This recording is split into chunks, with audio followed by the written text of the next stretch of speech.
Hey guys, welcome back to my channel. I'm Jessica Shipley. If you've never been here before, today I am announcing my pregnancy. If you haven't read it in the title, I am 8 weeks and 2 days pregnant today. I am very excited.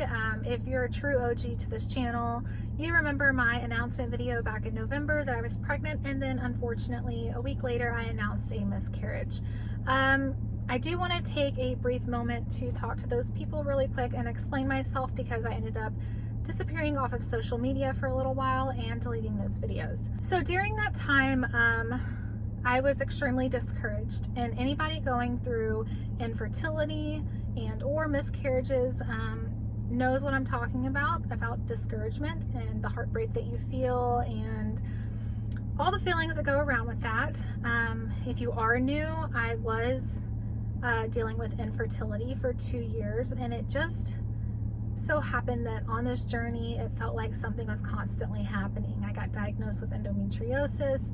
I had to have that removed. To backtrack a little more than that, when I was starting to try to conceive and I went to go get my IUD removed, it was stuck and I had to have a procedure done for that, because both ends of the IUD, it's kind of like shaped like a uterus. Why is this hard? Okay, something like this. And these two things were embedded into my uterus. So I had to have that surgery. And like I said, I had endometriosis, so I suffered from that for a while. There was a lot of pain, and I dealt with that for a year until I had a surgery to get all of it removed. I got all of it removed, and my doctor gave me a lot of hope that I would get pregnant soon after, because a lot of women do. And I did not. I had my surgery, I think, October of 2020. I did get pregnant in April of 2021. And this was my first miscarriage. This miscarriage was not like my last one. I found out I was pregnant, but I never got on the test, there was a very faint positive. And I got multiple very faint positives, but like my husband couldn't see the positive, my friend could, but women can see positives, you know what I'm saying. And it was positive, but the same day that I got the positive, I started spotting, and I knew, okay, all right, something's happening. And then the next day I got my period when I was supposed to. I tested early because I had been trying to get pregnant for so long. That was something that I was doing, was I was testing as early as possible, like 8 DPO, which just means days past ovulation. So I knew it was happening, it wasn't good, and I had a miscarriage. And I kind of got through that one a little easier because it gave me hope, because I got a positive pregnancy test after getting my endometriosis removed. And at least I got pregnant, you know, just like that kind of hope, and that I could get pregnant again. And then, like I said, it happened the next day, or the same day I started spotting, the next day I had my period. So anyway, there wasn't time to get too excited about it. It was, don't get me wrong, it was heartbreaking in a way. But it was also hopeful. It was like a balanced out thing. I hope that doesn't sound insincere. That's just how I coped with it. So then months went by and I didn't get pregnant, and so I started to lose hope, and I stopped trying. If you knew how much money I was spending and the things that I was doing, I was buying ovulation kits. Every single day of every single month was a job, because I was checking my cervical mucus, I was tracking my ovulation, my cycle. I was taking pregnancy tests as soon as I could, which was actually, sometimes I would even start 6 DPO, which is very seldom do people get a positive pregnancy test at that time. But it was stressful, and anyone going through it knows what I'm talking about. So I gave up. I think it was around Christmas time and around the holidays. Yeah, November. And I just decided, if it happens, it happens. I'm not going to put myself or my husband through this anymore, because it was a job. It was a job to keep up with ovulation, temperatures, things like that. Like, I was really into it. And anyway, excuse me. So we decided that we would give it up for now. Like that, trying that hard, and we trusted in God's timing. Not a month later, I was in Pennsylvania for our Christmas vacation. We go every year. and I started to experience some pregnancy symptoms, and I knew they were pregnancy symptoms because I'd been pregnant before, and yeah, I knew that they were pregnancy symptoms. And so the day that we got back from Pennsylvania was the day after I was supposed to start my period. And so I decided to take a pregnancy test. I went out and bought a very expensive first response pregnancy test, and it came back positive. And so I was very excited, and I immediately told everyone. I did not think that I was going to have a miscarriage because I had already had one back in April, and I just didn't expect it to happen twice to me. I was actually having symptoms this time. It wasn't by chance that I found out because I was tracking it like a hawk. I was actually having symptoms, and I seen it as a good sign. So I immediately jumped in my car. I made an announcement video and I posted it to YouTube, and because I was also tracking my infertility on YouTube, so I updated my followers, and I told my parents, everybody except for like Facebook and things like that, but my closest friends and my family knew the day I found out. And so the same day, it was a weekday, so I called my doctor and I got a blood test scheduled to check my, to confirm the pregnancy. And so the next day I went in and I got they took my blood, and unfortunately my HCG was only at 13, which was very concerning. If you look at a chart, that's extremely low. So that was sad, but I was like, oh, I had watched a few YouTube people where theirs was extremely low, and then it just happened that they were earlier than they thought they were. Than they thought they were, and so they ended up it ended up progressing just fine. So I had a little bit of hope left, and whew, sorry, I'm like out of breath. That's one of my symptoms. So anyway, I started cramping and having really bad lower back pain, and that day that I got those results back, I went to the emergency room, and they took my blood as well. And that blood came back at 7.5 or 4 or something. It wasn't good. It was obviously going lower, and it was half of what it was, and it was already concerning. So they basically told me I was going to have a miscarriage, and I told my doctor the same thing. I called her to update her and basically just waited for a miscarriage, and sure enough, it happened like a day later. It started happening. And then I got on here and I updated my followers that I was having a miscarriage. So that happened, and I was very sad. I was a little more hopeful for this pregnancy, like I said, because of the symptoms that I was having, and also I just thought it was like a God thing that when I give up, it happens. That's what they always say, is when you stop trying, it'll finally happen, and that kind of happened for us in that way. And so I was like, oh, it's fine. Anyway, I went through a heartbreak and a discouragement because the month before I was totally fine with letting the whole trying to conceive thing go and letting it be. Well, then when I got this positive test, it just happened all over again. The hope, you start immediately when you get that first positive, you start picturing your life with another baby. And so anyway, I was dealing with all of that, okay? I was also humiliated in a way because I got on my Facebook, my YouTube, and I told my followers, and I told them I had a miscarriage, which I know how common it is, but still, I was humiliated for some reason. I felt humiliated. I felt like my body was failing me, and that I was never going to get pregnant again, or I'd have to go through a lot more heartbreak before I could get pregnant. And there was so many emotions. And so I decided to delete the videos because I was getting comments and questions, and which I don't mind, but at the time I just did not want to talk about it. I needed my time to heal. And so I deleted both of those videos, and I kind of disappeared off of YouTube for a minute. I needed that, and I'm happy that I did that. I also got off of Instagram for a little while, and since I had been trying to conceive, my algorithm was meant for somebody trying to conceive. It was meant for miscarriages when I started researching that. So got off of Instagram, and I was just kind of on Facebook for a few months. So then here comes the story about me finding out that I am pregnant with this baby.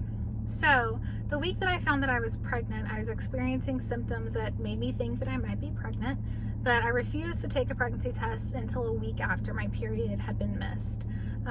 One, because I had spent so much money in pregnancy tests before then, and like I was on fertility medicine, Clomid, and all of that. I had spent so much money that I just promised myself, or I tried, that I wouldn't go get a test until a week after my missed period. So 4 days after my missed period, I started to get really sore boobs, and I had breast milk on my left breast, which always, everybody thinks it's weird, but that's always been a symptom for me that I'm pregnant, is breast milk. And so I told John, I can't wait any longer. It's been 4 days. I have never went this long without my period. Even when I was pregnant, the first, those last 2 times that ended in miscarriages, I never got past my period without spotting. So I was like, I'm 4 days after, I'm having all these symptoms. I can't wait any longer. Like, it's close enough to the week mark. And so I went out and I got me a test, and sure enough, those came back just like they did with Rebecca and Priscilla. It was there. I didn't have to squint or anything. You can see it on the screen. It was there. I was so excited. I had not been trying, and yeah, so that's how I found out that I was pregnant. I immediately called my mom. Of course, John was the first one that knew. He knew I was taking the test, so I told him the results, and I told my closest family members. So I still knew in the back of my head that I'm not in a safe zone yet. I also called my doctor the same day and requested the blood work, and she ordered it, and I went in the following day and I got my blood tests. My blood tests came back at, I'll have it on the screen somewhere, but it was good news. And then I went in again 2 days later, and then I think 3 days later, and I'll have all those results for you. So during this week, everything was progressing like it should. I was having symptoms like I should have, and no spotting or anything. So that was exciting, and it was a bittersweet feeling. I couldn't be super excited yet. I had to protect myself and protect my family, and but at the same time, it was just good news after good news. And as each little milestone, you get more and more confident, and that's what was happening. So I scheduled my first appointment with my OB, which isn't until, it still hasn't happened, until the last week of June. I don't know the exact date, but it's the last week of June, and I'll be almost 11 weeks pregnant. As you can imagine, my anxiety during this time is heightened. I'm so afraid something is going to go wrong, that I'm going to get excited, and just when I get excited, something's going to happen, or just when I announce it, something's going to happen. So I have that insecurity and that doubt, and so I decided that I would go in for a sonogram, and I would just pay somebody. I did try to get in with my doctor, and the nurse kept telling me that they don't normally see anybody until 8 weeks, and that when I was almost 11 weeks, that was just happened to be the first time my doctor was available. And so I went ahead and I found a independent person who does ultrasounds, and she had a pregnancy confirmation package, and I could go in after I turned 6 weeks. So 6 weeks and 4 days, I was there as soon as I can get in. I paid her to do it, and there was a little heartbeat there, and I'll post the pictures. There was not much to see, but there was a heartbeat, and I knew it wasn't my heartbeat because she had a monitor on my finger. My heartbeat was at 64, and the baby's was at 122, I think, or 120. I don't remember. I'll have to post all of that on the screen. So that was exciting, and I went home and I had my ultrasound pictures, and that was a weight lifted off my shoulders, except I still had in the back of my head, well, she had told me, because I was asking her, does everything look good? She had told me that she can't tell me if anything is wrong. Like, she's not a doctor. She's just doing the ultrasound. Everything had looked good on her end. So I still had like that, gosh, because with Priscilla, I had experienced, I forgot the medical term for it, but I was bleeding behind my placenta, and it was a risked miscarriage. So I know there's things that even if the baby is good, something else can cause a miscarriage. And when you're like me and you already suffer from anxiety, and then those 2 miscarriages happened to me, when I fix one problem and I'm like, okay, it has a heartbeat, I think of the next. Well, what if there's blood behind the placenta and I have there's still a chance of a miscarriage. I don't want to be excited yet. So anyway, it just so happened that my doctor called me the same day that I got the sonogram, and she wanted me to come in because I guess she's seen my notes from the phone call before requesting an ultrasound. So she told me that I could come in for a sonogram the next day, and she could look it over and make sure everything's good. She knew my anxiety at this point was heightened, understandably. So I said, yeah, you know, even though I told her I had a sonogram that day, and she said, yeah, no, I don't mind looking over another sonogram with you and just making sure everything's good. So I went in the following day, and I had another sonogram done. It wasn't with my doctor, but it was somebody in her office where it would go into the computer, and she'd be able to look it over and make sure everything was good. And so I did the sonogram, and the heartbeat there was actually at 133, so that was good.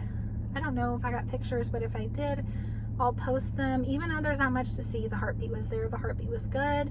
And then the following day, I got a phone call confirming that everything looked perfect.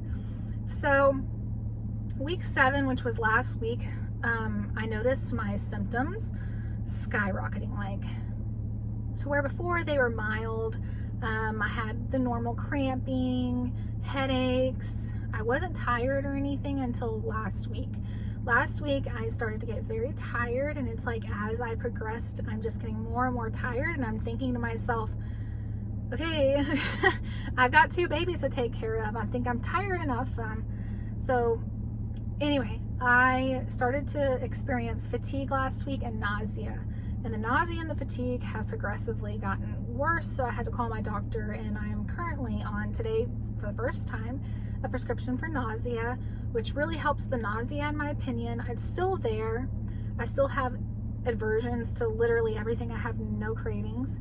But it's so, like, it's something I can deal with, to where before I had a constant feeling I was going to throw up. I was constantly carrying a trash can around with me, doing anything around the house, and yeah, so that's a little better. The fatigue is still there. I'm still very tired, and I feel disconnected from my body almost. So my body feels very heavy, and I could sleep all day if I didn't have kids. I also get headaches, pretty intense headaches. I get migraines, I guess is what you would call them. I take what I can. I take Tylenol, and it seems to help. Frequent urination is another symptom. I find myself waking up multiple times throughout the night to go potty, and throughout the day, when that's not normal for me. I'm also very dehydrated. I notice that I am constantly thirsty, and so I drink things like liquid IV. The watermelon one is very good. I eat a lot of fruits and juicy foods because that's really the only thing I can stomach. Meat and greasy food tends to make me very sick. I cannot stomach it, so I've just been sticking to like vegetables and ranch, just very light things. Fruits, a lot of water and Powerade and liquid IV. And I'm like a chocolate lover. I don't even want chocolate. I just want nuts is another one, almonds, just eating very healthy. That's the only thing I can really stomach. Not that I'm craving it, but I'm not craving anything. I feel like everything I put in my mouth is going to come back up. It's a constant gag reflex. You should see me in the morning when I'm taking my vitamins.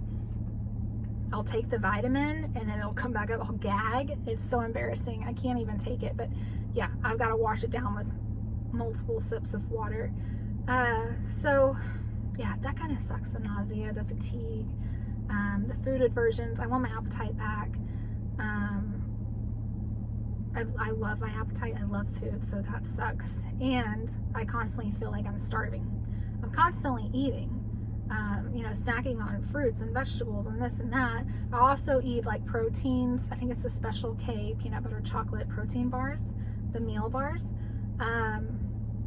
because I know I'm not eating a lot of meat right now. So I eat that, but I never feel full. But if I get full, then I feel sick. So it's like a never-ending cycle of, I'm just ready for that to be over with. But at the same time, I have to say I'm happy those things are happening, because in my head, that's a good sign. Another symptom is acne. I'm having breakouts along my chin line, or my jawline, I should say. And I know that that's hormonal. I don't have it in my T-zone or my forehead or on my temples or anything. It's just right here. But I can't leave my house. Excuse me. I can't leave my house without makeup on.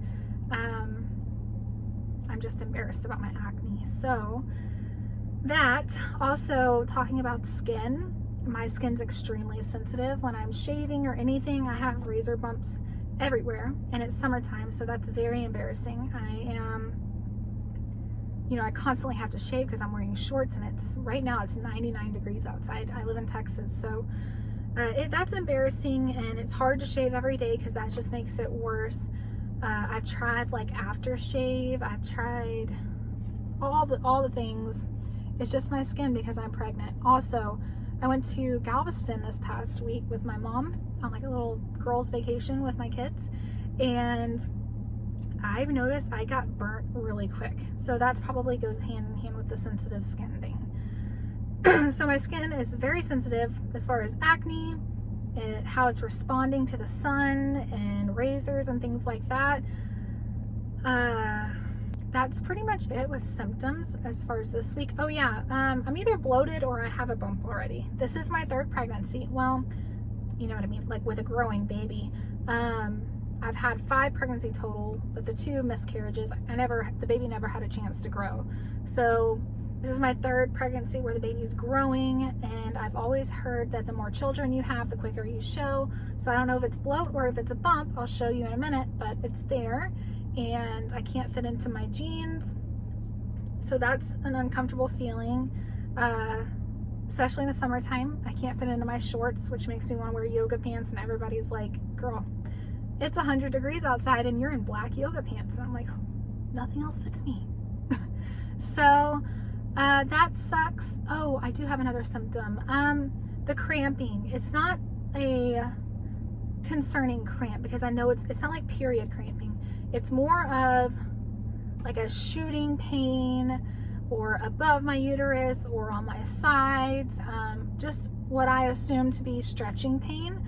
I'm not concerned with it whatsoever, but I am now a side sleeper, and I'm usually a back sleeper or a tummy sleeper. So the way that I feel when I'm on my back is I start, those shooting pains start, and it's just an uncomfortable, your body telling you not to lay in that position kind of feeling. And so I'm constantly in a ball with my body pillow on my side, and that's how I sleep now. But anyway, I think those are my only symptoms. The baby is due in January.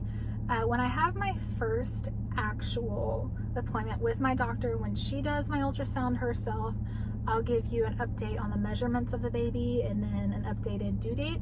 But it is January 21st as of right now. And then I have C-sections because of some complications I had with my previous pregnancies.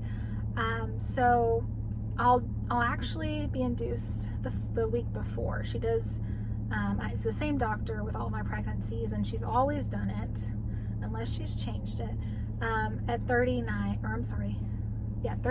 weeks. So it'll be the week before. And I'm really gonna push towards the date, January 12th of 2023, because I just like the date 01, 1, 2, and then 2, 3. So, depending on which way that you write the year, but I just think that that's a cool date. So yeah, anyway, I think that that's it for this video. It's been a long one, so I appreciate you staying this long with me. If you're new here, welcome. If you have any questions or anything, this is a safe zone, and I promise all of my followers that I block out any negative energy. I don't even think twice about it. It's gone. You're gone. If you have anything negative to say or mean to say to my followers, or bullying, harassment, anything like that, you're gone. You're off this page. So anybody out there who may be struggling with miscarriage, it's something that we talked about in this video, who may be struggling with endometriosis, infertility, any of the things that I talked about, or just anything at all, you're a woman struggling, go ahead and leave your comment down below, or reach out to me on Instagram if you want to do it privately, and I'll get back to you as soon as possible.